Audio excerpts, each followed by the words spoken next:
ഒരു ജന്മ സൗഭാഗ്യമാണ് നമ്മെ ഓരോരുത്തരെയും ശിവഗിരിയിലെത്തിക്കുന്നത്. ഞാൻ എന്നെ ഒരു ശ്രീനാരായണ ഭക്തനായി തന്നെയാണ് കണക്കാക്കുന്നത്. അഭിമാനപൂർവ്വം ഞാൻ പറയും, ഞാനും ഒരു ശ്രീനാരായണീയനാണ്. ഒരു ശ്രീനാരായണീയനാണ് ഞാനെന്ന് പറയുമ്പോൾ അതേ ശബ്ദത്തിൽ തന്നെ ഞാനൊരു ക്രിസ്ത്യാനിയാണെന്നും മുസൽമാനാണെന്നും ഹൈന്ദവനാണെന്നും എനിക്ക് പറയാൻ സാധിക്കും.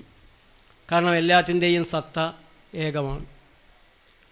ഒരു മനുഷ്യൻ എന്ന നിലയ്ക്ക് നാം ഓരോരുത്തരും അനുഷ്ഠിക്കേണ്ടത് അവനവൻ ആത്മസുഖത്തിനാചരിക്കുന്നവ അപരൻ്റെ സുഖത്തിനായി വരണമെന്നുള്ള ഗുരുവിൻ്റെ ഉപദേശമാണ്.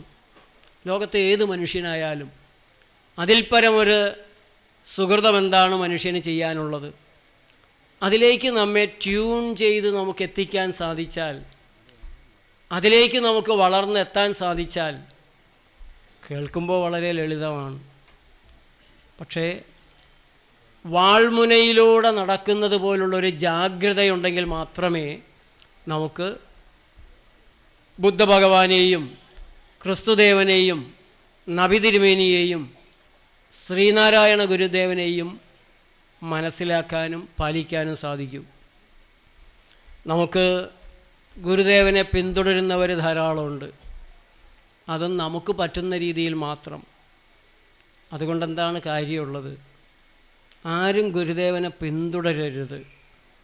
ഗുരുദേവൻ നിന്നിടത്ത് നിന്ന്, നിർത്തിയിടത്ത് നിന്ന്, സമാധി അടഞ്ഞിടത്ത് നിന്ന് മുന്നോട്ട് നടക്കാൻ കഴിയുന്നവരെയാണ് ലോകത്തിന് ആവശ്യമുള്ളത്. പ്രോംപ്റ്റ് ചെയ്ത് നാടകവേദിയിൽ ആവർത്തിക്കാൻ ആർക്കും സാധിക്കും. അതിനുപോലും പ്രയാസമാണ്. അതുകൊണ്ട് കാര്യമായി മനുഷ്യരാശിക്ക് ഒരു പുരോഗമനം ഉണ്ടാവാനില്ല. അതുകൊണ്ട് ഗുരു ദേഹവിയോഗം നടക്കുമ്പോൾ അതുവരെ ആർജിച്ച ജ്ഞാന തപസ്സിൽ നിന്ന് മുന്നോട്ട് പോകാൻ കഴിയുന്ന ഭക്തരെയാണ് ആവശ്യമുള്ളത്. അതിൽ ഏറ്റവും പ്രധാനപ്പെട്ട ഒരു കടമ സ്വാശ്രയരാകുക എന്നുള്ളതാണ്. വളരെ കൃത്യമായി സ്വാശ്രയത്വ സങ്കല്പങ്ങളെ മുന്നിൽ വെച്ച ഒരാളും അതിനനുസരിച്ച് മനുഷ്യർക്ക് ആഹ്വാനം നൽകിയ ഒരാളുമാണ് സ്വാമികൾ. സർക്കാർ ജോലികൾക്ക് പോകുന്നതിന് പകരം വ്യവസായങ്ങളിലേക്ക്, വ്യാപാരത്തിലേക്ക് ഇറങ്ങാൻ സ്വാമി ആവശ്യപ്പെടുന്നുണ്ട്. ഇന്നത്തെ ലോകക്രമം കുത്തകകളിൽ കേന്ദ്രീകരിക്കുന്ന ഒരു ലോകക്രമമാണ്. വിരലിലെണ്ണാവുന്നവർ നമ്മുടെ ജീവിതത്തിൻ്റെ സകല വ്യാപാരങ്ങളെയും നിയന്ത്രിക്കുന്ന രീതിയിൽ ഗൂഗിളായിട്ടും മെറ്റയായിട്ടുമൊക്കെ ഭീകരമായിരിക്കുന്ന ഒരു കാലഘട്ടത്തിലാണ് ഗുരുവിൻ്റെ വാക്കുകൾ വികേന്ദ്രീകരിക്കുക, സ്വാശ്രയരാകുക, സ്വന്തം കാലിൽ നിൽക്കാൻ സാധിക്കുക. സ്വന്തം ആരോഗ്യത്തെ നമ്മൾ ഓരോരുത്തരും സംരക്ഷിക്കുന്നത് പോലെ തന്നെ ജീവിതത്തിൻ്റെ എല്ലാ മേഖലകളിലും കഴിയുന്നത്ര സ്വാശ്രയരാകാൻ നമുക്ക് സാധിക്കണമെന്നുള്ളതാണ് ശ്രീനാരായണ തത്വങ്ങളുടെ പ്രാവർത്തികമായ മേഖലകളിലേക്ക് ഇറങ്ങുമ്പോൾ നാം ശ്രദ്ധിക്കേണ്ടത്. ഞാനിന്ന് സംസാരിക്കേണ്ടത് പ്രധാനമായിട്ട് ഗുരുവിൻ്റെ അല്ലെങ്കിൽ ആ ചുവട് പിടിച്ചുള്ള പ്രകൃതി ചികിത്സയെക്കുറിച്ചാണ്. അവിടെ വളരെ കൃത്യമായിട്ട് ഒരു പീഡയും ഒരു എറുമ്പിന് പോലും നാമൊക്കെ ചിന്തയില്ലാത്ത പ്രവർത്തികളിലൂടെ ചവിട്ടി അരക്കുന്ന അനേക കോടി ജീവജാലങ്ങളുണ്ട്. ഒരു പീഡയും ഒരു എറുമ്പിന് പോലും ഒരു ദുഃഖമുണ്ടാക്കരുത്, ഒരു എറുമ്പിൻ്റെ ജീവിതത്തിൽ തടസ്സമുണ്ടാക്കരുത്. എറുമ്പിൻ്റെ ജീവനും മഹാഭാരത യുദ്ധത്തിൽ യുധിഷ്ഠിരൻ ലോക ചക്രവർത്തിയോടൊരു പുഴു ചോദിക്കുന്നുണ്ട്, ഞാനും നീയും തമ്മിൽ ജീവനിൽ എന്ത് വ്യത്യാസം? ഗുരുവിൻ്റെ തത്വങ്ങളിൽ മുഴുവനും തന്നെപ്പോൾ സർവപ്രാണിയും ഈശാവാസ്യമിതം സർവം. അതുകൊണ്ട് അഹിംസ പരമോ ധർമ്മ എന്നുള്ള തത്വം നമുക്ക് കാണാൻ സാധിക്കും. അവിടെയാണ് മീൻ പിടിക്കുന്നവൻ മത്സ്യങ്ങളെ ചതിക്കുകയാണ് ചെയ്യുന്നതെന്ന് പറയുന്ന ഗുരുവിനെ നമുക്ക് കാണേണ്ടത്. മത്സ്യമാംസാദികൾ കഴിക്കുന്നവർ ശവക്കറിയാണ് കഴിക്കുന്നത്. ശിവഗിരി മഠം തന്നെ പ്രസിദ്ധീകരിച്ചിട്ടുള്ള ശ്രീ ഗുരുദേവ സൂക്തങ്ങളിൽ കൃത്യമായിട്ട് 89-ാമത്തെ പേജിൽ കൃത്യമായിട്ട് പറയുന്നുണ്ട്, ശവക്കറിയാണ് കഴിക്കുന്നത്, മാംസഭക്ഷണം. ശവം തിന്നരുത്, മത്സ്യമാംസങ്ങൾ കഴിക്കരുത്, അത് ശവക്കറിയാണ്. ഇവിടെ ഗുരുദേവ സന്നിധിയിലെത്തി ഗുരുദേവന് പൂജകൾ ചെയ്യുന്നവരുണ്ട്, സ്തോത്രങ്ങൾ ചൊല്ലുന്നവരുണ്ട്, അനുകമ്പാദേശകം ചൊല്ലുന്നവരുണ്ട്. പക്ഷെ ഗുരു അസ്വസ്ഥമാണ്.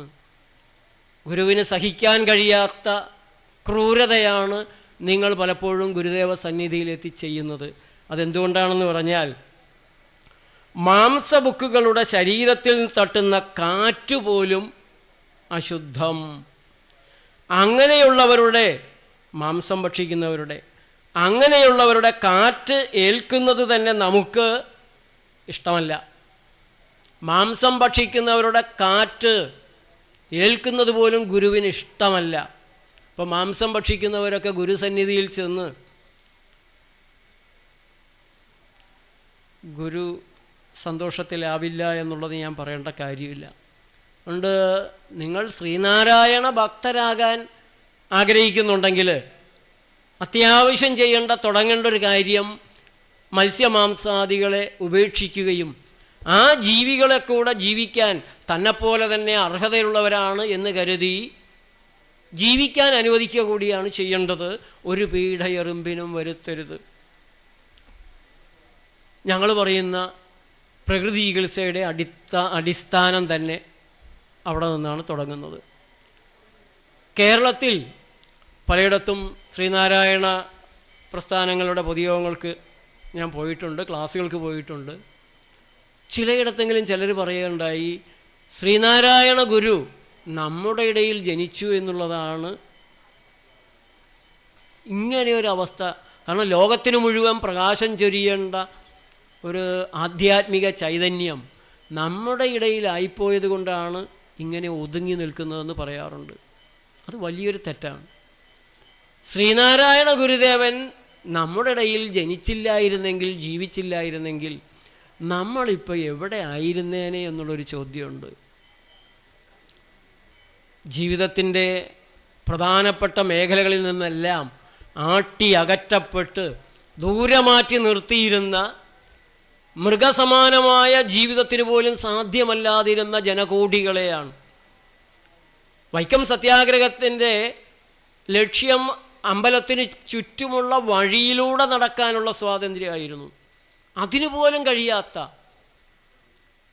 നായ്ക്കൾക്ക് നടക്കാം, പശുവിന് നടക്കാം, പശുവിന് വേണമെങ്കിൽ അവിടെ ചാണകമിറക്കാം, അവിടേക്ക് മനുഷ്യർക്ക് കടക്കാൻ പാടില്ലാത്ത തീണ്ടൽ പലകകളിരുന്നിരുന്നൊരിടത്താണ് സാമൂഹ്യ വിപ്ലവകാരി, കേരളത്തിൻ്റെ നവോത്ഥാന ശില്പി ഗുരുദേവനാണ്. ഒരു സത്യാഗ്രഹത്തിന്, ഒരു ഉജ്ജ്വലമായ സമരവീര്യം കൂടെ ഗുരുവിനുണ്ടായിരുന്നു. കേരളത്തിലെ പരമ്പരാഗത ചികിത്സകർക്ക്, കൈകണ്ട ചികിത്സകനായിരുന്നു, വൈദ്യനായിരുന്നു ഗുരുദേവനെന്ന് നിങ്ങൾക്കറിയാമല്ലോ. കേരളത്തിലെ പരമ്പരാഗത ചികിത്സകർക്ക് കൈത്താങ്ങ് അന്നും ഇന്നും ശ്രീനാരായണ പ്രസ്ഥാനമാണ്, ശിവഗിരിയാണ്. അതെനിക്ക് വളരെ കൃത്യമായിട്ടറിയാവുന്നൊരു കാര്യമാണ്. കേരള സർക്കാരിൽ നിന്ന്, ആരോഗ്യവകുപ്പിൽ നിന്ന് അലോപ്പതി അല്ലാതെ മറ്റൊരു മേഖലയും ഇവിടെ വാഴണ്ട എന്നുള്ള രീതിയിലുള്ള നീക്കങ്ങൾ നടക്കുന്ന ഒരു കാലഘട്ടം. ആ കാലഘട്ടത്തിൽ നിരവധി പരമ്പരാഗത വൈദ്യന്മാർ തിരഞ്ഞുപിടിച്ച് പീഡിപ്പിക്കപ്പെടുന്ന, അവരുടെ ചികിത്സകൾ മുന്നോട്ട് കൊണ്ടുപോകാൻ പറ്റാത്തൊരു അവസ്ഥയുണ്ടാക്കിയപ്പോൾ നേരിട്ടുള്ള ഒരു ഇടപെടലാണ് ശിവഗിരി മഠത്തിൽ നിന്നുണ്ടായത്. അത് പരമ്പരാഗത വൈദ്യന്മാർക്ക് നൽകിയ കരുത്ത്. നാളെ അതിൻ്റെ ഒരു സമ്മേളനം നടക്കുമ്പോൾ അവർ വിശദമായിട്ട് അത് പറയുമെന്നുള്ളതുകൊണ്ട് ഞാനത് ആവർത്തിക്കുന്നില്ല. ഇപ്പോൾ എന്താണ് പ്രകൃതി ചികിത്സ എന്നതിനെക്കുറിച്ചും സുന്ദരമായിട്ട് ഡോക്ടർ കെ ജയകുമാർ പറഞ്ഞു. പുതിയതായി നിങ്ങൾ ഒരു കാര്യവും ചെയ്യണ്ട എന്നുള്ളതാണ് പ്രകൃതി ചികിത്സ. പലരുടെയും ഒരു ചിന്ത, പ്രകൃതി ചികിത്സ എന്നൊക്കെ പറഞ്ഞു കഴിഞ്ഞാൽ എന്നെ കൊണ്ടൊന്നും പറ്റില്ല, ബുദ്ധിമുട്ടാണ്, കഷ്ടപ്പാടാണ്, തിരക്കേറിയ ജീവിതത്തിന് എങ്ങനെയാണ് അത് സാധ്യമാകുക എന്നുള്ളതാണ്. അതൊരു അബദ്ധചിന്തയാണ്. നിങ്ങൾ പുതുതായി ഒരു കാര്യവും ചെയ്യേണ്ട, നിങ്ങളുടെ രോഗങ്ങളെ മാറ്റിയെടുക്കാനും രോഗങ്ങളില്ലാത്ത ജീവിതം നയിക്കാനും. ഞാൻ 43 വർഷങ്ങളായി രോഗങ്ങളില്ലാതെ ജീവിക്കുന്ന ഒരാളാണ്. അത് ആരോഗ്യത്തിന് വേണ്ടി തന്നെ ഇരുന്ന് ജാഗ്രതയോടെ തപസ് ചെയ്തിട്ടല്ല, കേരളമൊട്ടാകെ, കേരളത്തിന് പുറത്തേക്കുമെല്ലാം നിരന്തരം യാത്ര ചെയ്തുകൊണ്ടാണ്. ഞാനിപ്പോൾ ഒരു 20 ലക്ഷം കിലോമീറ്ററിലധികം വാഹനം ഓടിച്ചു കഴിഞ്ഞിട്ടുണ്ട്. 7 പ്രകൃതി ചികിത്സാലയങ്ങൾ നോക്കുന്നുണ്ട്. നിരന്തരം ദിവസത്തിലൊരു 2 ക്ലാസ്സുകളെങ്കിലും പല സ്ഥലങ്ങളിലായി എടുക്കുന്നുണ്ട്. ഇങ്ങനെ ഓടി നടക്കുകയാണ്. രോഗങ്ങളില്ലാത്തൊരു സുന്ദര ജീവിതം. ആ ജീവിതത്തിന് വേണ്ടി അല്പം ബുദ്ധിമുട്ടുണ്ടെങ്കിൽ അത് സഹിക്കാനും നമ്മൾ തയ്യാറാവേണ്ടത് തന്നെയാണ്. പക്ഷേ നിങ്ങൾ സഹിക്കണ്ട, നിങ്ങൾ ബുദ്ധിമുട്ടണ്ട. ഇപ്പോൾ നിങ്ങൾ ചെയ്തുകൊണ്ടിരിക്കുന്ന ചില കാര്യങ്ങൾ ചെയ്യാതിരുന്നാൽ മാത്രം മതി. പുതുതായിട്ടൊരു കാര്യവും ചെയ്യേണ്ട. നിങ്ങളുടെ രോഗങ്ങൾ മാറും.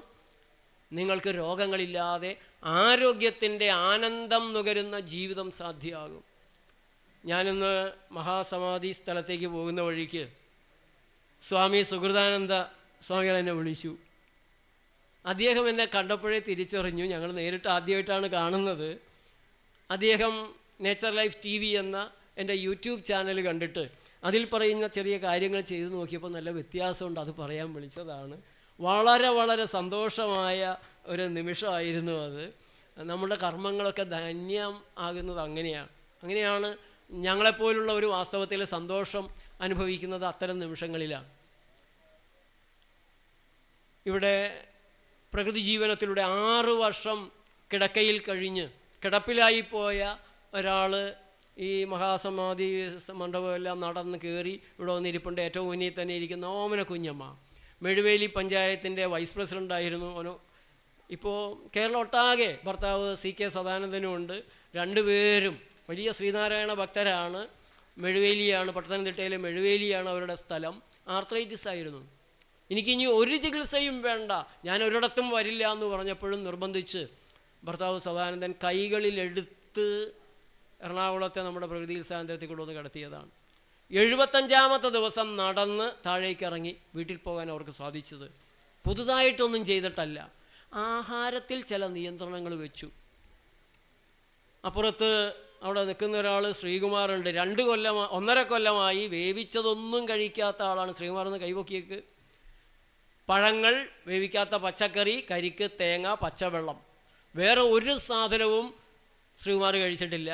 അപ്പോൾ നിങ്ങൾക്ക് തോന്നും അങ്ങനെ ആകുമ്പോൾ ഞങ്ങൾക്കൊക്കെ അധ്വാനിക്കാനുള്ളതല്ലേ. ഇവിടെ കുനിഞ്ഞൊന്ന് സ്വന്തം കാലേ തൊടാൻ പോലും കഴിയാത്ത ആളുകളാണ് അധ്വാനത്തെക്കുറിച്ച് പറയുന്നത്. ശ്രീകുമാർ ഒരു മേസ്തിരി പണിക്കാരനാണ്, കെട്ടിട നിർമ്മാണ ജോലിക്കാരനാണ്. തൻ്റെ കൂടെ ഇറച്ചിയും മുട്ടയും മീനുമൊക്കെ തിന്നുന്നവരെക്കാൾ ഇരട്ടി പണിയെടുക്കും. അവർ ക്ഷീണിച്ചിരിക്കുമ്പോൾ ക്ഷീണമില്ലാതെ പണിയെടുക്കുന്നു എന്നുള്ളതാണ് ശ്രീകുമാർ പറയുന്നൊരു കാര്യം. തൊട്ട് മുന്നിൽ തിരുവനന്തപുരത്തെ ഏറ്റവും ആദ്യത്തെ പച്ചമരുന്ന് കട, പെരുമാൾ കടയുടെ രാമനാഥ പിള്ളയുണ്ട്. അഡ്വക്കേറ്റ് സുരേഷുണ്ട്, ജനാരോഗ്യ പ്രസ്ഥാനത്തിൻ്റെ പ്രവർത്തകനാണ്. നിരവധി സുഹൃത്തുക്കൾ ഈ വേദിയിൽ. അശോകനുണ്ട്. അശോകനും ശ്രീനാരായണ പ്രസ്ഥാനത്തിൻ്റെ ഒരു വലിയ ഭാഗമാണ്. ഒരു രോഗങ്ങളില്ലാതെ ജീവിക്കുന്നവരാണ്. ആർത്രൈറ്റിസ് കൊണ്ട് 6 വർഷത്തെ ചികിത്സ കഴിഞ്ഞ് കിടപ്പിലായി പ്രകൃതി ജീവനത്തിലൂടെ എഴുന്നേറ്റ് ഇപ്പോൾ 13 കൊല്ലങ്ങളാകുന്നു, 15 കൊല്ലമാകുന്നു. ഒരു രോഗമില്ലാണ്ട് ജീവിക്കുകയാണ്. വീട്ടിലെ പണി മുഴുവൻ എടുക്കുന്നത് ഓമനക്കുഞ്ഞമ്മയാണ്. ഞാനിടയ്ക്ക് പോയി അവിടെ തങ്ങാറുണ്ട്. അപ്പോൾ വളരെ ലളിതമായ ചില കാര്യങ്ങൾ ചെയ്താൽ മാറിപ്പോകുന്ന രോഗമെന്നൊന്ന് പറഞ്ഞ് ഇല്ല എന്നുള്ളതാണ് സത്യം. നിങ്ങൾ തിരിച്ചറിയേണ്ടത്. ഒരു തിരിച്ചറിവിൻ്റെ പാതയിൽ മനുഷ്യർക്ക് ആരോഗ്യമുണ്ട്, അല്ലെങ്കിൽ ആരോഗ്യമില്ല. ഈ 2 അവസ്ഥകളല്ലാതെ രോഗം എന്ന 3ാമത്തെ ഒരവസ്ഥ മായയാണ്, മിഥ്യയാണ്, അസത്യമാണ്. അത് വൈദ്യ സൃഷ്ടിയാണ്. ഞങ്ങൾക്ക് ജീവിക്കാൻ നിങ്ങൾക്ക് രോഗം ഉണ്ടാവണം, നിങ്ങൾ രോഗത്തിൽ വിശ്വസിക്കണം. ഞങ്ങളുടെ ലാഭം നിങ്ങളുടെ രോഗമാണ്. നിങ്ങളുടെ രോഗം മാറ്റി തന്നാൽ, ഇപ്പോൾ 15 കൊല്ലമായി 10 പൈസ എനിക്ക് കിട്ടിയിട്ടില്ല. പ്രകൃതി പഠിച്ചു പോയതുകൊണ്ടുള്ളൊരു കുഴപ്പമാണ്. അതുകൊണ്ട് രോഗം എന്നുള്ളത് നിലനിൽക്കേണ്ടതാണ്. ഫാർമസ്യൂട്ടിക്കൽ ഇൻഡസ്ട്രിയുടെ മരുന്ന് വ്യവസായത്തിൻ്റെ ആവശ്യം രോഗങ്ങൾ കൂടിക്കൊണ്ടേയിരിക്കണം, ഇടയ്ക്ക് കുറേ നുണകൾ വരണം, കുറേ നുണകളുടെ പേരിൽ അനേകം നുണകൾ വിൽക്കാൻ സാധിക്കും. ആ കെണി നമുക്ക് തിരിച്ചറിയാൻ സാധിക്കണം. രോഗങ്ങളൊന്നുമില്ല, ഉള്ളത് ഒന്നുകിൽ ആരോഗ്യമുണ്ട് അല്ലെങ്കിൽ ആരോഗ്യം കുറവാണ്. ആരോഗ്യം കുറഞ്ഞാൽ പാൻക്രിയാസിൻ്റെ പ്രവർത്തനം മന്ദിക്കും, മരവിക്കും. പാൻക്രിയാസ് ശരിക്കും പ്രവർത്തിക്കാതെ അനാരോഗ്യം പിടിച്ച ശരീരത്തിലെ പാൻക്രിയാസിൽ നിന്ന് ആരോഗ്യമുള്ള ഇൻസുലിൻ ഉണ്ടാവില്ലല്ലോ. അതിന് പ്രമേഹമെന്ന് പേരിട്ട് ചികിത്സിക്കാൻ പോകുന്നതിലെ ഒരബദ്ധം ഞാൻ പറയാം. പ്രമേഹ രോഗികൾ മരുന്ന് കഴിക്കുന്നത് എന്തിനാണ്? ഷുഗർ കുറയാനാണ്. ഷുഗർ കുറഞ്ഞിട്ട് എന്താ കാര്യമുള്ളത്? പാൻക്രിയാസിൽ നിന്ന് നല്ല ഇൻസുലിൻ വരലാണോ വേണ്ടത്? നല്ല ഇൻസുലിൻ വരാത്തത് കൊണ്ട് കൂടി നിൽക്കുന്ന ഷുഗറിനെ കുറച്ചാൽ മതിയോ? ഏതാ ബുദ്ധി? ഏതാണ് ശാസ്ത്രീയമായ സമീപനം? BP കൂടി നിൽക്കുകയാണ്. BP കുറപ്പിക്കാനാണ് മരുന്ന് കഴിച്ചുകൊണ്ടേയിരിക്കുന്നത്, ജീവിതകാലം മുഴുവൻ കഴിക്കണം. എന്നാൽ BP കൂടാനുള്ള കാരണം എന്താണ്? രക്തം ദുഷിച്ചത്, രക്തം കൊഴുപ്പ് കൂടിയത്. അതുകൊണ്ട് ഹൃദയത്തിന് കൂടുതൽ ശക്തിയിൽ പമ്പ് ചെയ്താലേ രക്തം തള്ളാൻ സാധിക്കുന്നുള്ളൂ. അവിടെ രക്തശുദ്ധി വരികയും ഹൃദയത്തിന് ആശ്വാസം കൊടുക്കുകയും ചെയ്യുന്നതിന് പകരം പ്രയാസങ്ങളെല്ലാം അതേപോലെ തുടരുകയും കുറച്ച് മരുന്ന് കൊണ്ട് BP കുറഞ്ഞ് സന്തോഷിക്കുകയും ചെയ്യുന്നത് വിഡ്ഢിയുടെ സന്തോഷമാണ്, വിവേകത്തിൻ്റെ സന്തോഷമല്ല.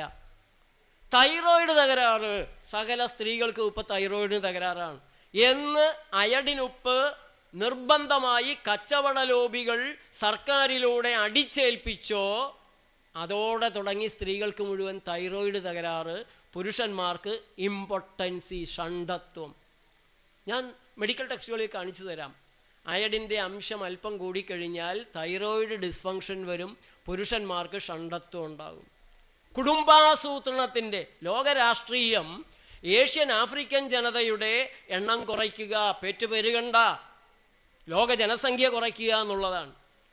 അതിനു വേണ്ടിയിട്ട് നേരിട്ടുള്ള കുടുംബാസൂത്രണ മാർഗങ്ങൾ കൂടാതെ നേരിട്ടല്ലാത്ത കുടുംബാസൂത്രണ മാർഗങ്ങളും ചില ഫൗണ്ടേഷനുകളിലൂടെ നിരന്തരം നടത്തിക്കൊണ്ടിരിക്കുകയാണ്.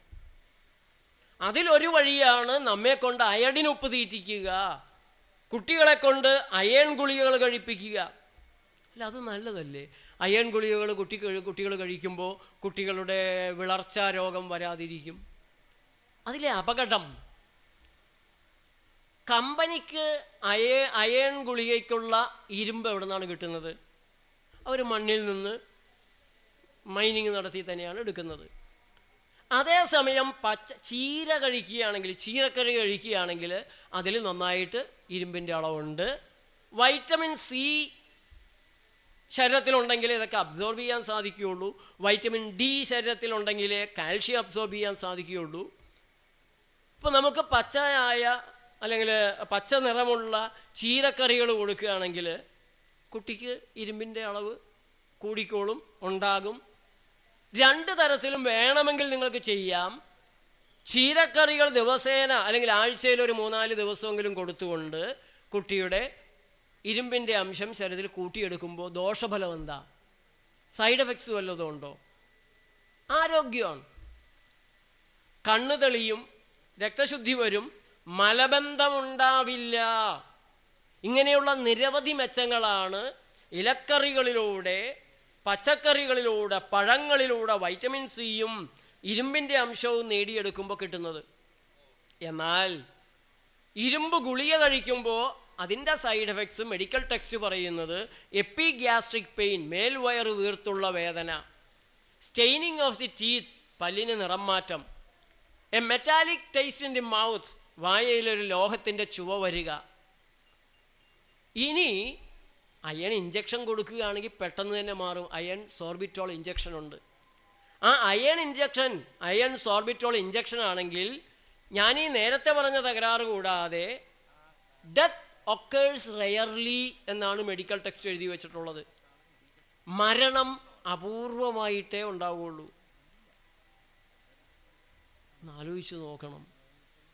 നമ്മുടെ ഭക്ഷണത്തിലൂടെ നമുക്ക് കിട്ടേണ്ട നെല്ലിക്ക ചമ്മന്തി, നെല്ലിക്കയും കറിവേപ്പിലയും സമം തേങ്ങയും, ഒരു കഷ്ണം നല്ലൊരു കഷ്ണം ഇഞ്ചിയും, 2 പച്ചമുളകിൻ്റെ കുരു കളഞ്ഞതും അല്പം കല്ലുപ്പും കൂടെ ചേർത്ത് കഴിച്ചാൽ നിങ്ങളുടെ കുട്ടിയുടെ ദേഹശുദ്ധി, രക്തശുദ്ധി, ആന്തരാവയവങ്ങളുടെ ശുദ്ധി, തെളിച്ചം, പ്രകാശം, ചൈതന്യം ഇതെല്ലാം നേടിയെടുക്കാൻ കഴിയുന്നിടത്ത് നിങ്ങൾ ഗുളികയ്ക്ക് പോയാൽ കിട്ടാവുന്നത് അപൂർവമായ മരണസാധ്യത കൂടിയാണ്. റയർ എന്ന് പറഞ്ഞാൽ 1001. 1000 പേരിൽ ഒരാൾക്ക് സംഭവിക്കുന്ന അപകടമാണ് റയറാണ് എന്ന് പറയുമ്പോൾ മോഡേൺ മെഡിക്കൽ സയൻസിൻ്റെ ഭാഷയിൽ ഉദ്ദേശിക്കുന്നത്. ഇപ്പോൾ രോഗം എന്ന് പറഞ്ഞതിൻ്റെ പുറകെ നിങ്ങൾ നടക്കല്ലേ, രോഗത്തിന് ചികിത്സിക്കല്ലേ, അതിൻ്റെ കാരണം നോക്ക്.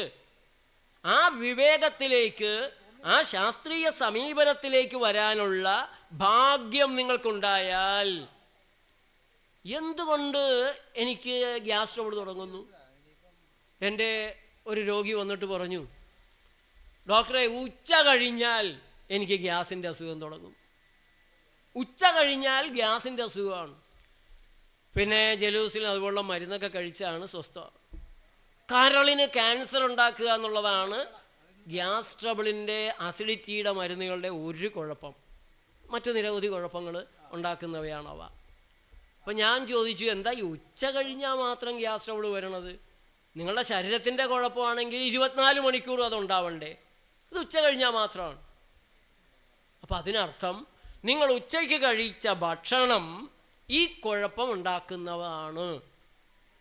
അതിനെന്താ കുഴപ്പം ഡോക്ടറെ? ഞാൻ കാലത്തെ ഉണ്ടാക്കുന്ന ഭക്ഷണം അതുതന്നെയാണ്, ഞാൻ തന്നെ ഉണ്ടാക്കുന്ന ഭക്ഷണമാണ് കഴിക്കുന്നത്. അതെ, അതിലാണ് കുഴപ്പം. നിങ്ങൾ കാലത്തെ ഉണ്ടാക്കുന്ന ഭക്ഷണമല്ലേ കഴിക്കുന്നേ. പാചകം ചെയ്യുന്ന ഭക്ഷണം ആരോഗ്യം വേണ്ടവർ 2 മണിക്കൂറിനുള്ളിൽ കഴിച്ചിരിക്കണം. പാചകം ചെയ്തൊരു ഭക്ഷണം 2 മണിക്കൂർ കഴിഞ്ഞ് കഴിക്കുകയാണെങ്കിൽ അതിൽ നിന്ന് ഗ്യാസ് ട്രബിൾ, മലബന്ധം, കഫവർദ്ധനവ്. അപ്പോൾ ഉടനെ പറയുന്നത്, അപ്പോൾ പിന്നെ ഞാൻ ജോലിക്ക് പോകുമ്പോൾ എന്തു ചെയ്യും? പഴങ്ങൾ കൊണ്ടുപോയി കഴിക്കണം. ഞാനിന്ന് രാവിലെ സച്ചിദാനന്ദ സ്വാമിയുടെ കൃപാപൂർവം എനിക്ക് പഴങ്ങൾ പ്രത്യേകം പറഞ്ഞു. ഞാൻ പഴങ്ങൾ മാത്രമാണ് കഴിച്ചത്. ഒരു 10-20 ദിവസം, ഞാൻ 2-3-4 ദിവസങ്ങൾക്ക് മുമ്പ് ഞാനും ജ്യൂസും കരിക്കും വെള്ളവും കഴിച്ച് കേരളം ഒട്ടാകെ വാഹനം ഓടിച്ച് ക്ലാസ് എടുത്ത് നടന്നതാണ്. ഇപ്പോൾ ഒരു നേരം വേവിച്ചത് കഴിക്കും, ബാക്കി നേരങ്ങളിൽ പഴം കഴിക്കും. ഞങ്ങളുടെ ഊർജം, ഉന്മേഷം, ഉത്സാഹമൊക്കെ കൂടുന്നതല്ലാതെ കുറഞ്ഞ് ഞങ്ങൾ ക്ഷീണിച്ച് തളരുകയല്ല ചെയ്യുന്നത്. പക്ഷെ ശരീരം ഒന്ന് ട്യൂൺ ചെയ്തെടുക്കണം. അപ്പോൾ ഒരു ദിവസം രാത്രി ഭക്ഷണം പഴങ്ങളാക്കുക, അല്ലെങ്കിൽ ഉച്ചയ്ക്കുള്ളൊരു നേരം പഴങ്ങളാക്കുക. ഇങ്ങനെയുള്ള കുറച്ച് കാര്യങ്ങളിലെ അഡ്ജസ്റ്റ്മെൻറ്റ്സ്, ഏറ്റവും ദൈവികമായ ഭക്ഷണം, വിശുദ്ധമായ ഭക്ഷണം, പ്രകൃതിദത്തമായ ഭക്ഷണം. പ്രകൃതി ഉണ്ടാക്കുന്നത് മാത്രമാണ് ഭക്ഷണം. പ്രകൃതി ഉണ്ടാക്കി തരുന്നത് മാത്രമാണ് ഭക്ഷണം. മറ്റൊരു കാര്യം കൂടെ നമ്മൾ മനസ്സിലാക്കേണ്ടത്, നമ്മുടെ ശരീരം മരണത്തിന് ശേഷവും കുറച്ച് സമയം കൂടി ഉണ്ടാകും.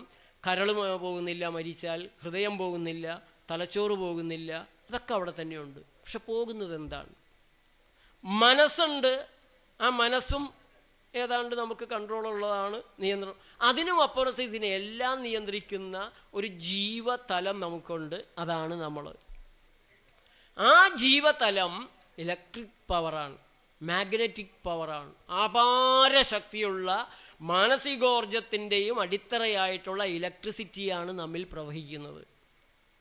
അതുകൊണ്ടാണ് ഹൃദയത്തിൻ്റെ ഇലക്ട്രിക്കൽ ഫങ്ഷൻ നിർണ്ണയിക്കാൻ ECG എടുക്കുന്നത്, ഇലക്ട്രോ കാർഡിയോഗ്രാം. തലച്ചോറിൻ്റെ ചിന്തകളാണെങ്കിൽ അതും ഈ ഇലക്ട്രിക് പവറിനനുസരിച്ചാണ്. അതിനെ അളക്കുന്നത് EEGയിലാണ്, ഇലക്ട്രോ എൻസെഫലോഗ്രാം. നമ്മുടെ ശരീരത്തിൽ ഇലക്ട്രോലൈറ്റ്സ് ഉണ്ട്.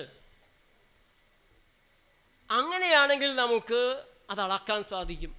തീർച്ചയായും നിങ്ങൾക്ക് നിങ്ങളുടെ ശരീരത്തിൻ്റെ ഇലക്ട്രിസിറ്റി അളക്കാൻ സാധിക്കും.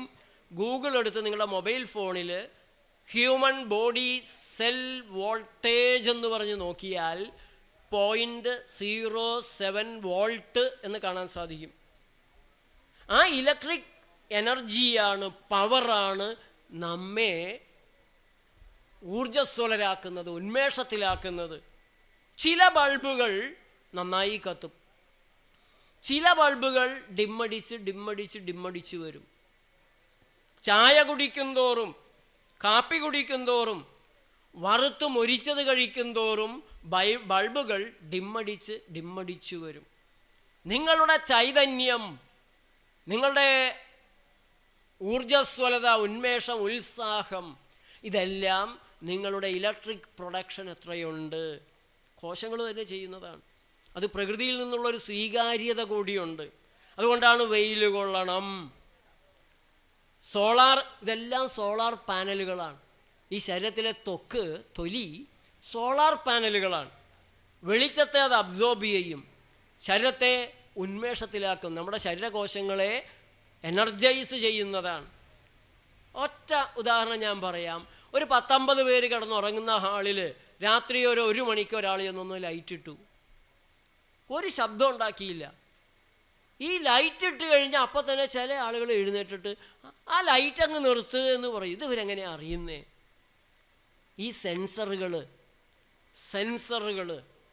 സോളാർ പാനലുകൾ വെളിച്ചം പിടിച്ചെടുത്ത് ഉണർന്നോളൂ, എഴുന്നേറ്റോളൂ, വെളിച്ചമായി കേട്ടോ എന്നുള്ളൊരു തെറ്റായ മെസ്സേജ് അവിടെ കൊടുക്കുകയാണ്. വെളിച്ചം വന്നിട്ട് തന്നെയാണ്. അപ്പം നമ്മുടെ ശരീരത്തെ നാം തിരിച്ചറിയണം. നമ്മുടെ ശരീരം അതിസൂക്ഷ്മമാണ്, നമ്മെ കാണാൻ സാധിക്കാത്തതാണ്. ഇപ്പം കണ്ടുകൂടെ എന്ന് ചോദിച്ചാൽ കാണാം. പക്ഷേ ഞാൻ എന്നാണ് ജനിച്ചത്?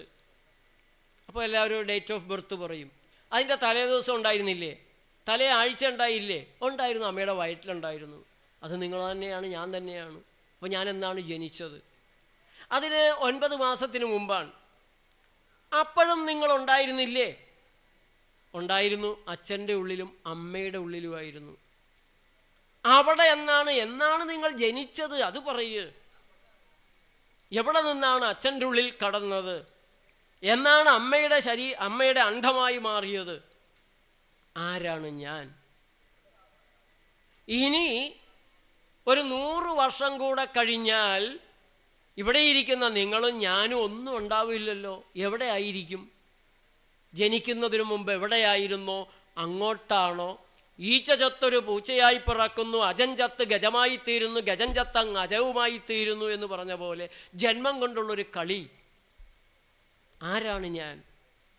അപ്പം ഞാൻ ഈ ആത്മ തേജസ്സായിട്ട് കണ്ട്, ഈ എനർജിയായി കണ്ട്, ശാസ്ത്രം പറയുന്നത് പോലുള്ളൊരു വൈദ്യുത തരംഗമായി കൂടെ കണ്ട് തിരിച്ചറിയുമ്പോൾ എൻ്റെ ആരോഗ്യത്തിൽ ഈ എനർജിക്ക് എന്ത് പങ്കുണ്ട്? ഞാൻ രോഗിയായിരിക്കുമ്പോൾ ഈ എനർജി കുറഞ്ഞു പോയിട്ടാണോ? ഞാനൊരു ക്യാൻസർ പേഷ്യൻ്റ് ആയിരിക്കുമ്പോൾ എൻ്റെ pH 7.4 നിന്ന് താഴ്ന്നു എന്ന് പറയാറുണ്ട്. എനിക്ക് ക്ലാവ് പിടിച്ചു. ആ ക്ലാവ് പിടിച്ചത് കൊണ്ട് എൻ്റെ എനർജിക്ക് എൻ്റെ കാലിലേക്ക് കടക്കാൻ സാധിക്കുന്നില്ല. എനിക്ക് കാല് മരവിപ്പ് വരുന്നു, കൈമരവിപ്പ് വരുന്നു, കണ്ണിൻ്റെ കാഴ്ച കുറയുന്നു. കാരണം ഈ ജീവോർജത്തിന്, ആത്മശക്തിക്ക് അങ്ങോട്ട് കടന്നു കയറി പ്രവർത്തിക്കാൻ സാധിക്കുന്നില്ല. അതുകൊണ്ട് നമ്മുടെ ഈ ശരീരത്തെ പരിശുദ്ധമാക്കി വയ്ക്കണം. ക്ലാവ് പിടിക്കാൻ ഇട കൊടുക്കാത്ത രീതിയിൽ ശരീരത്തെ ക്ലാവ് പിടിപ്പിക്കുന്ന ചായ, കാപ്പി തുടങ്ങിയ, കോള തുടങ്ങിയ, പഞ്ചസാര, മൈദ, വനസ്പതി. ഞാൻ പഞ്ചസാര കഴിച്ചിട്ട് ഇപ്പോൾ ഒരു 43 കൊല്ലമാവുന്നു. എന്നിത് തിരിച്ചറിയാൻ സാധിച്ചു. അതാണ് മനുഷ്യന് വിവേകം വേണമെന്ന് പറയുന്നത്. അന്ന് പഞ്ചസാരയുടെ ഉപയോഗം നിർത്തിയതാണ്. ഞാൻ എറണാകുളത്ത് അരുവി എന്ന പേരിൽ ഒരു പ്രകൃതി ഹോട്ടൽ നടത്തിയിരുന്നു. ഇപ്പോൾ കൊല്ലത്ത് ആശ്രമം മൈതാനത്ത് ആയുർവേദ കോംപ്ലക്സിൽ ഊട്ടുപുര അരുവി ഹോട്ടൽ, പ്രകൃതി ഹോട്ടലുണ്ട്. പഞ്ചസാര കയറ്റില്ല. ഞങ്ങളുടെ ഹോട്ടലിൽ പോലും ഇല്ല, ഞങ്ങളുടെ വീടുകളിലില്ല. അപ്പം നമ്മുടെ ആരോഗ്യത്തെ തകർക്കുന്ന, നമ്മുടെ ശരീരത്തിലെ ജീവോർജത്തിന്, ആത്മതേജസ്സിന്, കോശങ്ങളെ പ്രവർത്തിപ്പിക്കാൻ കഴിയുന്ന ആ ചൈതന്യ വിശേഷത്തിന് തടസ്സങ്ങൾ ഉണ്ടാക്കരുത്. മാംസാഹാരവും മത്സ്യാഹാരവുമൊക്കെ കൂടുതൽ അഴുക്ക് ഉണ്ടാക്കുന്ന സാധനങ്ങളായതുകൊണ്ട് നിങ്ങൾ ഒരു മുറിയിൽ ഒരു ലോറി മീൻ കൊണ്ടുവന്ന് അടച്ച് പൂട്ടി എയർ ടൈറ്റായിട്ട് ഇടുക. അടുത്ത മുറിയിൽ ഇറച്ചി നിറച്ച് വയ്ക്കുക. മൂന്നാമത്തെ മുറിയിൽ പഴങ്ങൾ നിറയ്ക്കുക. നാലാമത്തെ മുറിയിൽ പച്ചക്കറികൾ നിറയ്ക്കുക.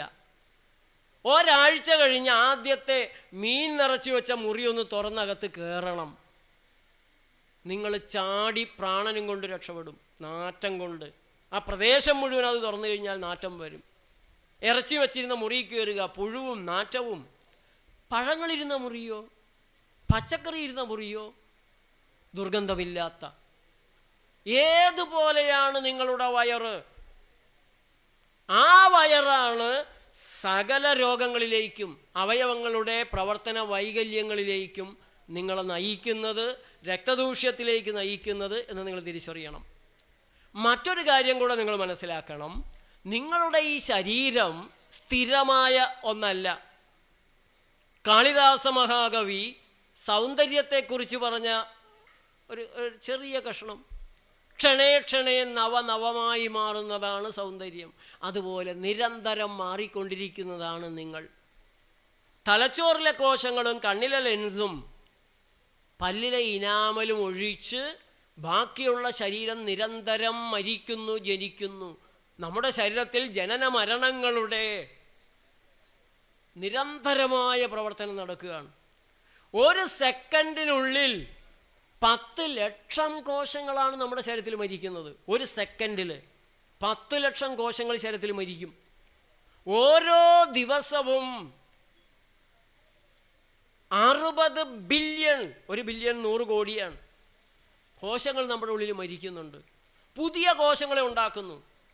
ത്വക്കിലെ കോശങ്ങൾ ജീവിക്കുന്നത് 30 തുടങ്ങി 40 ദിവസം വരെ മാത്രമാണ്. അപ്പോൾ ഒരു ത്വക്ക് രോഗം നിങ്ങൾക്കുണ്ടെങ്കിൽ ഈ ത്വക്ക് രോഗത്തെ തുടരാൻ ശരീരത്തിന് സാധിക്കാത്ത രീതിയിൽ നല്ല ത്വക്കിലെ കോശങ്ങൾ ഉണ്ടാക്കാൻ ഉറപ്പുള്ള രീതിയിലുള്ള ഒരു ഭക്ഷണപാനീയങ്ങളിലേക്ക് നിങ്ങൾ വന്നാൽ 30-40 ദിവസം കൊണ്ട് ഈ നിലവിലുള്ള രോഗം പിടിച്ച ത്വക്കങ്ങ് മാറിപ്പോകുമ്പോൾ, ചത്തുപോകുമ്പോൾ പുതുതായി വരുന്ന ആരോഗ്യമുള്ള കോശങ്ങൾ നന്നായി നല്ല ത്വക്കായി മാറിക്കോളും. വളരെ ലളിതമാണ്. വെറുതെ ഓരോ സാധനവും കാശ് കൊടുത്ത് മേടിച്ച് തേച്ച് ത്വക്കിലൂടെ ശരീരം പുറത്ത് കളയാൻ നോക്കുന്ന വിഷങ്ങളെ അകത്തേക്ക് നിങ്ങൾ തിരിച്ച് പറഞ്ഞു വിട്ട്, അത് കരളിൽ പോയി കയറിയാൽ 2 കൊല്ലത്തിനുള്ളിൽ നിങ്ങൾ കരൾ മാറ്റാൻ പോകേണ്ടി വരും. അല്ലെങ്കിൽ മറ്റൊരു രോഗം ആസ്തമയായിട്ട് മാറും. അത് വൃക്കയിലൂടെ മൂത്രത്തിലൂടെ പുറത്തു പോകാൻ നോക്കിയാൽ ത്വക്ക് രോഗമാക്കി കളയുന്ന വിഷങ്ങൾ നിങ്ങളുടെ വൃക്കകൾ നശിപ്പിക്കും.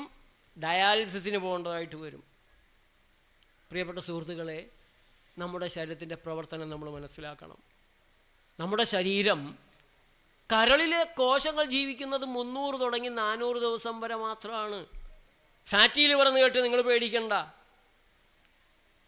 മരുന്നുകളുടെ ഉപയോഗം നിർത്തുക, തെറ്റായ ഭക്ഷണപാനീയങ്ങളുടെ ഉപയോഗം നിർത്തുക, ശുദ്ധമായ ആഹാരപാനീയങ്ങളിലേക്ക് വരിക. ഞാനിപ്പോൾ നിങ്ങളോട് ചോദിക്കുകയാണ്, മനുഷ്യ രക്തത്തിൽ എന്തൊക്കെയുണ്ട് എന്ന് ചോദിച്ചാൽ നിങ്ങൾ പറയണം ചുവന്ന രക്താണുക്കൾ, RBC, WBC, പ്ലേറ്റ്ലെറ്റ്, പ്ലാസ്മ എല്ലാം പറയും. അപ്പോൾ ഞാൻ വീണ്ടും നിങ്ങളോട് ചോദിക്കും, മനുഷ്യ രക്തത്തിൽ ചാരായമില്ലേ? നിങ്ങൾ പറയും ഇല്ല എന്ന് പറയും. മനുഷ്യ രക്തത്തിൽ ചോറില്ലേ? കിട്ടുന്ന ഉത്തരം ഇല്ല എന്നാണ്. വഴിയിൽ നിന്ന് കുടിച്ച് ബഹളം ഉണ്ടാക്കുന്നവനെ പോലീസ് അറസ്റ്റ് ചെയ്ത് എങ്ങോട്ടാണ് കൊണ്ടുപോവുക? ഡോക്ടറുടെ അടുത്തേക്കാണ് ആശുപത്രിയിലാണ് കൊണ്ടുപോവുക. എന്തിനാ? ബ്ലഡ് ടെസ്റ്റ് ചെയ്യാൻ. എന്തിനാ ബ്ലഡ് ടെസ്റ്റ് ചെയ്യുന്നത്? അവൻ എത്ര കുടിച്ചു എന്ന് ബ്ലഡിലുണ്ടാകും. കുടിച്ച മദ്യം ബ്ലഡിലുണ്ടാകും. ചോറ് കഴിച്ച്, ഭക്ഷണം കഴിച്ച് 2 മണിക്കൂറിനുള്ളിൽ ബ്ലഡ് ടെസ്റ്റ് ചെയ്യാൻ പാടില്ല. ഭക്ഷണത്തിന് മുമ്പാണ് FBS, ഫാസ്റ്റിംഗ് ഷുഗർ നോക്കിയാലാണ് കൃത്യമായിട്ട് ഷുഗറിൻ്റെ അളവ് കിട്ടുക. അപ്പോൾ ഭക്ഷണം കഴിച്ചു കഴിഞ്ഞാൽ രക്തത്തിലേക്ക് ഭക്ഷണം കയറും, ചോറ് കയറും. ഷുഗർ എന്ന് നമ്മൾ ഗ്ലൂക്കോസ് എന്ന് പറയും. അപ്പോൾ അച്ചാർ തിന്നാൽ രക്തത്തിൽ അച്ചാറുണ്ടാവുമോ? അച്ചാർ തീനിയുടെ രക്തത്തിൽ അച്ചാറിൻ്റെ എരിവും പുളിയും ഉപ്പുമെല്ലാം കയറുമോ ഇല്ലയോ എന്നുള്ളതാണ് എൻ്റെ ചോദ്യം. എന്താണ് ഉത്തരം? കയറും.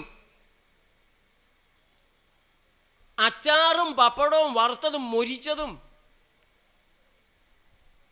1-2 ദിവസം 3 ആഴ്ച വരെ ഹോം മോർച്ചറിയിൽ കയറ്റി വെച്ചതുമായ ആഹാരശവങ്ങൾ തിന്ന് രക്തമജ്ജ മാംസാദികൾ ഉണ്ടാക്കുന്നവർക്ക് ആരോഗ്യത്തോടെ ജീവിക്കാൻ സാധിക്കുമോ?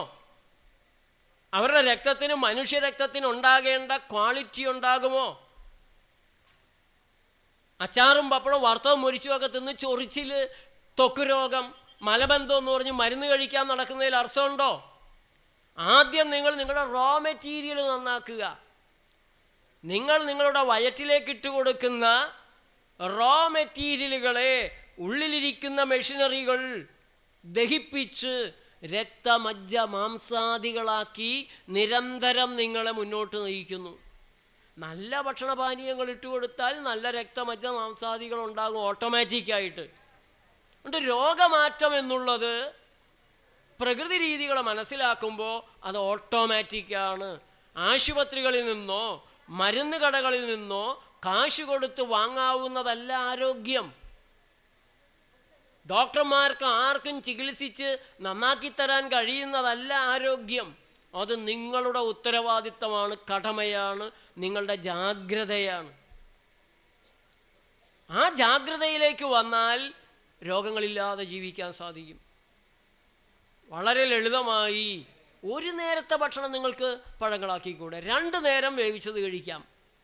3-മതൊരു നേരം ഭക്ഷണം കഴിക്കുന്നുണ്ടെങ്കിൽ അത് വേവിക്കാത്തതാവണം, പച്ചക്കറികൾ വേവിക്കാത്തതാവണം. ക്യാരറ്റ്, ബീട്രൂട്ട്, തക്കാളി, കോവയ്ക്ക എല്ലാം കൂടെ വെട്ടിക്കൂട്ടി അല്പം ചെറുനാരങ്ങ പിഴിഞ്ഞൊഴിച്ചോ, മുളപ്പിച്ച ചെറുപയർ, മുളപ്പിച്ച കപ്പലണ്ടി, അതുപോലുള്ള സാധനങ്ങൾ കൂടെ ചേർത്ത് രുചി വരുത്തി ഒരു നേരത്തെ ഭക്ഷണം അതാക്കി നോക്ക്. ഇനി അതിന് പ്രയാസമാണെങ്കിൽ എന്ത് കഴിക്കുന്നതിന് മുമ്പ് ആദ്യം തുടക്കം പഴങ്ങളാവണം. ഒരു ദിവസം 1/2 കിലോ തുടങ്ങി 1 കിലോ പഴം നിങ്ങൾ കഴിക്കുമെങ്കിൽ നിങ്ങളുടെ മലബന്ധം മാറി, ഗ്യാരണ്ടി, ഉറപ്പാണ്. ഒരു ദിവസം 1/2 കിലോ തുടങ്ങി 1 കിലോ വരെ ഏത് ഭക്ഷണം കഴിക്കണമെങ്കിലും ആദ്യം ഫ്രൂട്ട്സ് കഴിക്കുക. ഞങ്ങൾ സാധാരണ രണ്ടും കൂടെ ചേർത്ത് കഴിക്കണ്ടെന്നൊക്കെ പറയുമെങ്കിലും നിവൃത്തിയില്ലാത്ത ആളുകൾ ഇങ്ങനെ തുടങ്ങുക.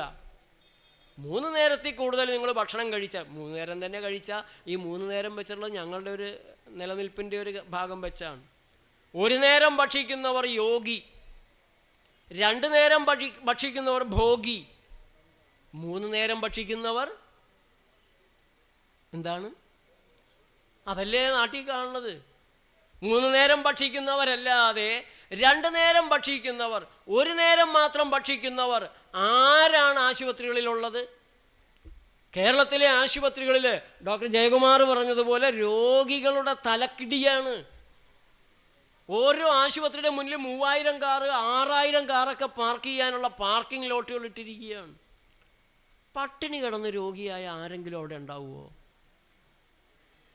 ഇപ്പം ഇവിടെ തന്നെ ഇരിക്കുന്നതിൽ ഓരോ രോഗത്തിനും മരുന്ന് കൊണ്ട് നടക്കുന്ന പാർട്ട് ടൈം രോഗികളുണ്ടാവും. പട്ടിണി കൊണ്ടാ? പട്ടിണി കൊണ്ട് രോഗികളായിട്ടുള്ള ആരെങ്കിലും ഇന്ന് കേരളത്തിലുണ്ടോ?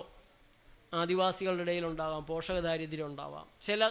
ചില കാലങ്ങളിൽ ചില ഭാഗങ്ങളിൽ കടലോരത്തേക്ക് പോഷകാഹാരക്കുറവ് വരെ ഉണ്ടാവാം. ഇന്ന് കാശിൻ്റെ അഹങ്കാരം കൊണ്ട് തിന്നു രോഗികളാകുന്നവരാണ് മലയാളി. കാശിൻ്റെ അഹങ്കാരമാണ്. ആകെ ഒരു ജീവിതമുള്ളൂ, അടിച്ചു പൊളിച്ച് ജീവിക്കണം. ഇത് പറഞ്ഞ ഒരാളോട് ഞാൻ പറഞ്ഞോടോ, ആകെ ഒരു ജീവിതമുള്ളോ? ഒറ്റ ജീവിതമുള്ളൂ എന്നാൽ അടിച്ച് പൊളിക്കരുത് കേട്ടോ. പരമജാഗ്രതയോടെ ജീവിക്കണം. 10-200 ജീവിതം ഉണ്ടെങ്കിൽ ചില ജീവിതങ്ങൾ അടിച്ചു പൊളിച്ചും ജീവിക്കാം. ആകെ ഒരു ജീവിതം ഉണ്ടെങ്കിൽ തികഞ്ഞ ജാഗ്രതയോടെ, ഒരു പളുങ്ക് പാത്രം സംരക്ഷിച്ചു കൊണ്ട് നടക്കുന്നതിനേക്കാൾ ജാഗ്രതയോടെ നമ്മൾ നമ്മുടെ ജീവിതത്തെ, ആരോഗ്യത്തെ സംരക്ഷിച്ചു കൊണ്ട് പോകണം. പ്രകൃതി ജീവനത്തിൻ്റെ ബാക്കി മേഖലകൾ നിങ്ങൾ അന്വേഷിച്ച് കണ്ടുപിടിക്കേണ്ടതാണ്. നല്ലതൊന്നും താനേ വരില്ല, തെരഞ്ഞു കണ്ടുപിടിച്ച്. ഇപ്പോൾ ശിവഗിരിക്കാർക്കാണെങ്കിൽ ഡോക്ടർ ജയകുമാർ ഇവിടെ ഉണ്ട്, എല്ലായിടത്തും ഉണ്ട് ഇതുപോലുള്ള നിങ്ങളെ പഠിപ്പിച്ചു തരുന്നവർ. രോഗങ്ങളില്ലാതെ ജീവിക്കാനുള്ള വഴികൾ നിങ്ങളെ പഠിപ്പിച്ചു തരുന്നവർ ഇന്ന് നമ്മുടെ നാട്ടിൽ യോഗാചാര്യന്മാരായിട്ടും പ്രകൃതി ചികിത്സകരായും പ്രകൃതി കർഷകരായും ധാരാളം ഉണ്ട്. അന്വേഷിച്ചാൽ കിട്ടും.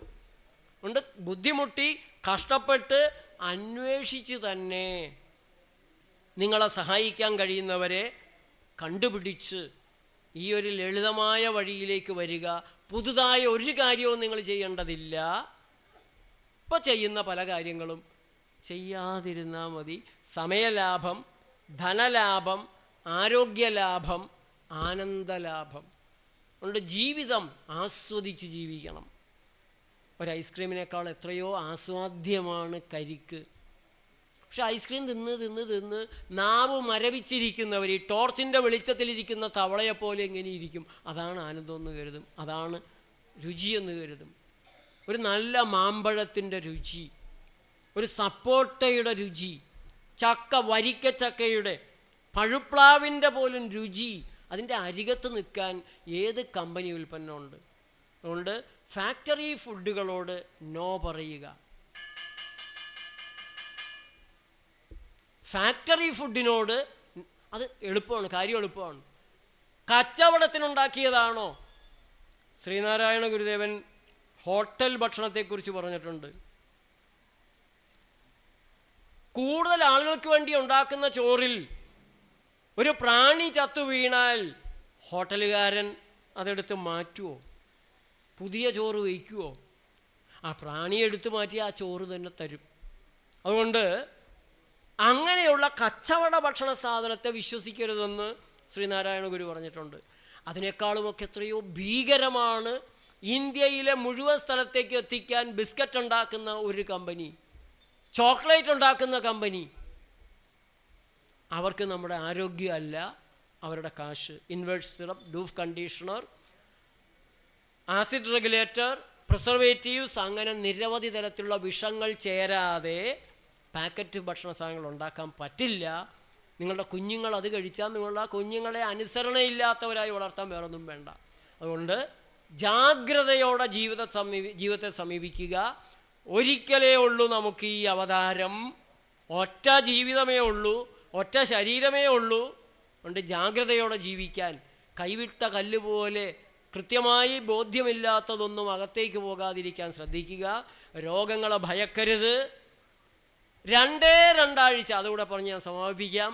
2 ആഴ്ച വേവിക്കാത്തത് മാത്രം കഴിച്ചാൽ, ചൂടുവെള്ളം കുടിക്കരുത്, ചായ, കാപ്പി, ചോറ്, ചപ്പാത്തി, പച്ചക്കറി ഒന്നും പാടില്ല. വേവിക്കാത്തത് മാത്രം 2 ആഴ്ച കഴിച്ചാൽ ഒരുവിധമുള്ള എല്ലാ രോഗങ്ങളും പതുക്കെ അപ്രത്യക്ഷമാകും. ആദ്യത്തെ 5 ദിവസം വയറ്റിലൊരു ചെറിയ പ്രയാസം, ആസിഡിറ്റി കൂടിയവർക്കുണ്ടാകും. ചായ കുടിക്കാത്തതിൻ്റെ ഒരു തലവേദന വരും, തലപച്ചവെള്ളത്തിൽ കഴുകിയാൽ മതി. 5 ദിവസം കൊണ്ട് നിങ്ങൾക്ക് വലിയ ഒരു വ്യത്യാസം ശരീരത്തിൽ അനുഭവിക്കാൻ സാധിക്കും.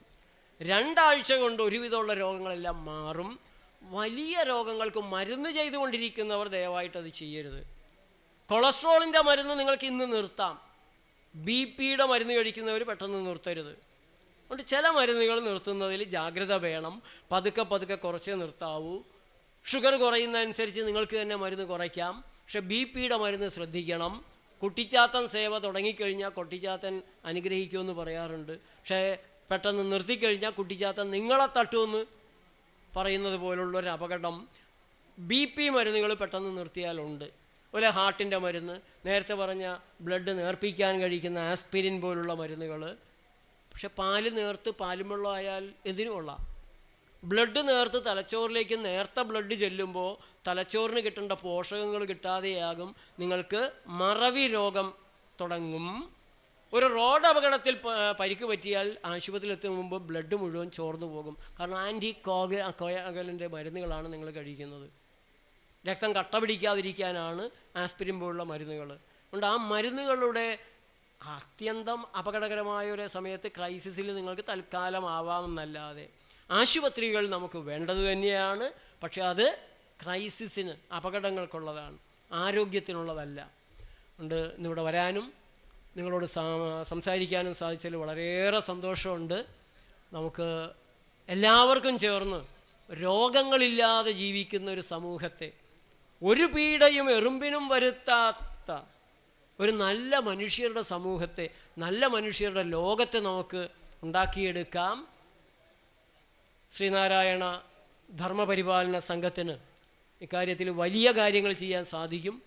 ഞങ്ങളെപ്പോലുള്ളവർക്ക് നിറഞ്ഞ പിന്തുണ തരാൻ ശിവഗിരി മഠം എപ്പോഴും ഉണ്ടെന്നുള്ളൊരു ആത്മവിശ്വാസമുണ്ട്.